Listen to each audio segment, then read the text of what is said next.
Good afternoon, welcome to Solent Sports News. I'm Harvey Leonard with your 1 o'clock afternoon sports bulletin. Damon Hill has called for fellow Brit Lewis Hamilton to receive a knighthood after the Mercedes driver won a record-breaking 7th Formula One championship. Hill, who raced in the sport for the likes of Williams and Jordan, says there's nothing more the British driver can do to achieve the accolade. If I was the Prime Minister, I would definitely give him a knighthood. I don't see why he doesn't deserve one. What do you have to do? I think his courage in promoting things that matter on the much bigger picture than just our sport makes him a credible candidate for that.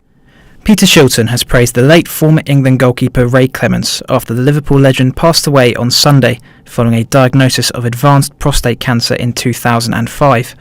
Shilton, who boasts more caps for England than any other player, says Clemence had all the abilities to be ranked as one of the best.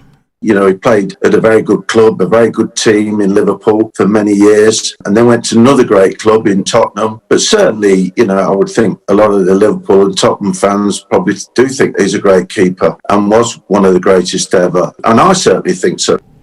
England will look to bounce back from their 2-0 defeat to Belgium as they face Iceland on Wednesday in their final Nations League group match. Manager Gareth Southgate could be without Jordan Henderson and Ben Chilwell after both suffered injuries on Sunday. Jack Grealish, however, could feature again after impressing Southgate in his first competitive England start.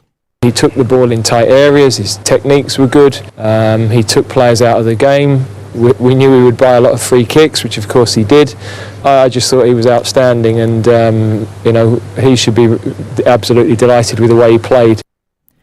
Elsewhere in football, Eastleigh will look to push further into the National League's playoff places when they return to action tomorrow night, after missing the opportunity to do so against Hartlepool at the weekend, with that match being called off at half-time due to torrential rain. The Spitfires will host second-place side Wealdstone at the Silver Lake Stadium as they look to close the gap on the visitors. Scotland manager Steve Clarke has urged his players to stay positive as his side looks to secure top spot in their Nations League group match against Israel on Wednesday. Clarke's side missed the chance to do so after a narrow defeat to Slovakia, but he insists heads won't drop after the setback. It's a defeat, but it's not a backward step. I think we're still on the right path, and it's important to remember that. We still want to win the Nations League section that we're in, and we have the opportunity to do that and finish the section well on Wednesday night in Israel. Rory McIlroy says he's happy with his performance at the Masters and is relieved to have gone into the famous event without thinking of winning it. The Northern Ireland golfer suggests his laid-back attitude at the tournament has helped him return home more relaxed than ever. Definitely not as much anxiety or stress and I think it's been easier as well. I get home after I play and my attention's completely turned to something else. It's not really on the golf. I can sit there and play with my daughter and completely get my mind off it, which is nice.